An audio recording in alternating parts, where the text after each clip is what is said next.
On the night of April 14, 1865, two men, unknown to each other, unequal in power, and opposite in destiny, found themselves drawn into the same turning point in American history. One was Andrew Johnson, a Southern Democrat who climbed from poverty and obscurity to become Vice President of the United States. The other was John Wilkes Booth, a celebrated actor whose brilliance on stage had darkened into obsession and violent conviction. This is the story of how their lives brushed against each other in the final hours of Abraham Lincoln's presidency, and how one man's hesitation, and another's hatred, helped reshape the future of a nation. World Memory Frame 3 revisits one of America's most sorrowful chapters. The Vice President and the Assassin, a night that rewired history. Abraham Lincoln and why he was targeted. Abraham Lincoln rose from frontier poverty to become the 16th President of the United States, guiding the nation through its darkest trial, the Civil War.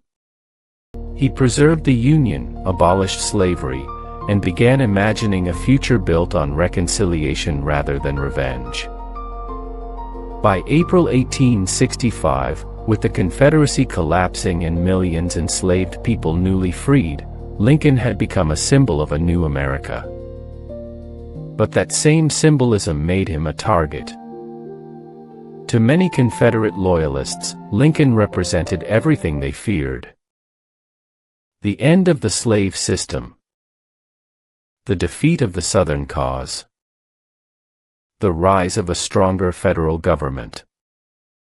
And a future in which their old social order would never return. Among the most radical of these men was John Wilkes Booth, a famous actor who believed Lincoln was a tyrant who had destroyed the South. As the Confederacy fell, Booth's anger hardened into extremism. He convinced himself that killing Lincoln, and the leaders around him, could somehow resurrect the Southern cause. Lincoln's commitment to emancipation, unity, and a transformed nation made him beloved by millions, and despised by the few who could not accept the world he was building. Johnson, the reluctant vice president. Andrew Johnson never expected to stand a heartbeat away from the presidency. Born in a log cabin in North Carolina, apprenticed as a tailor, he taught himself to read by candlelight. He rose through politics not by pedigree, but by stubbornness, an unwavering belief that the Union must never break. When the Civil War erupted, Johnson was the only Southern senator who refused to join the Confederacy. Lincoln admired that courage. In 1864, he chose Johnson, a Democrat from Tennessee, to balance the ticket and signal unity. But Johnson's relationship with Lincoln was complicated. He supported the Union, yet he held deeply conservative views on race and Reconstruction. He was loyal to the nation, but unpredictable in temperament. And on Inauguration Day, he delivered a drunken, rambling speech that embarrassed the administration and cast doubt on his readiness. Still, Lincoln kept him close. He believed Johnson's presence would help heal the South.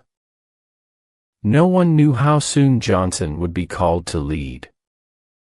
Booth, the actor who chose violence. John Wilkes Booth was everything Johnson was not: handsome, charismatic, adored on stage, born into a family of theatrical royalty. But behind the curtain, Booth nursed a growing obsession. He believed Lincoln was a tyrant. He despised emancipation. And as the Confederacy collapsed, Booth's anger hardened into a mission. At first, he planned to kidnap Lincoln. But after Lee's surrender, Booth's desperation deepened. He convinced himself that killing Lincoln, and the men around him, would revive the Southern cause. He built a conspiracy. 3 targets. 3 assassins. 1 night. Lincoln. Secretary of State William Seward. And the man next in line for the presidency, Andrew Johnson.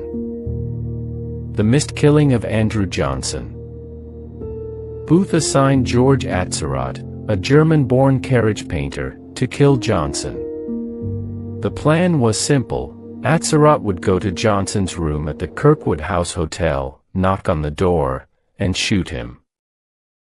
But Atzerodt was no killer. He drank heavily that night, pacing the hotel halls, asking strangers suspicious questions. He even left his knife and gun on the bar. At one point, he stood outside Johnson's door, and froze. Fear overtook him.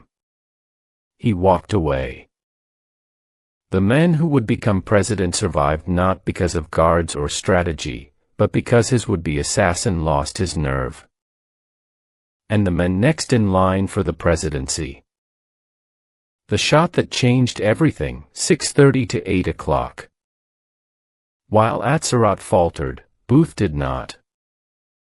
At Ford's Theater, he slipped into Lincoln's box at 10:15 p.m. A single shot from a Derringer pistol shattered the nation's future. Booth leapt to the stage, shouting, "Sic semper tyrannis!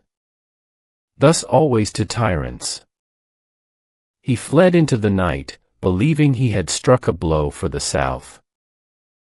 But he had done something far more consequential. He had handed the presidency to Andrew Johnson. Johnson awakes to a nation in chaos. Johnson was asleep in his hotel room when a frantic knock came at the door. Lincoln had been shot. The cabinet was in panic. The government feared a coordinated coup. By dawn, Lincoln was dead. And Andrew Johnson, once mocked, doubted, and dismissed, was sworn in as the 17th President of the United States. He inherited a nation in mourning, and a reconstruction process that would define the next century. John Wilkes Booth believed he was saving the South.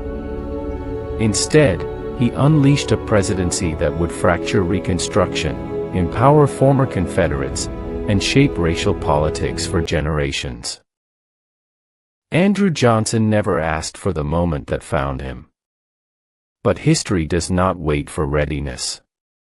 It arrives, sudden, violent, and irreversible. 2 men. 1 night. And a nation forever altered. When Andrew Johnson took over after Lincoln's death, the nation entered a turbulent and uncertain chapter. Johnson inherited Lincoln's vision for Reconstruction but lacked his empathy, political skill, and moral clarity. Instead of protecting the rights of newly freed Black Americans, Johnson's lenient policies allowed former Confederates to regain power and roll back many of the gains of emancipation. What Booth intended as a blow to the Union instead unleashed a presidency that deepened divisions, weakened Reconstruction, and shaped racial inequality for generations. Lincoln's death closed the door on a gentler path forward, and Johnson's leadership ensured the country would struggle with its consequences long after the guns of the Civil War fell silent. This is Truth Frame, World Memory. If you believe these stories matter, like, reflect, remember and subscribe. Your comments are most welcome. Your support fuels the next frame of truth. Thank you for watching and keep looking for my historical videos.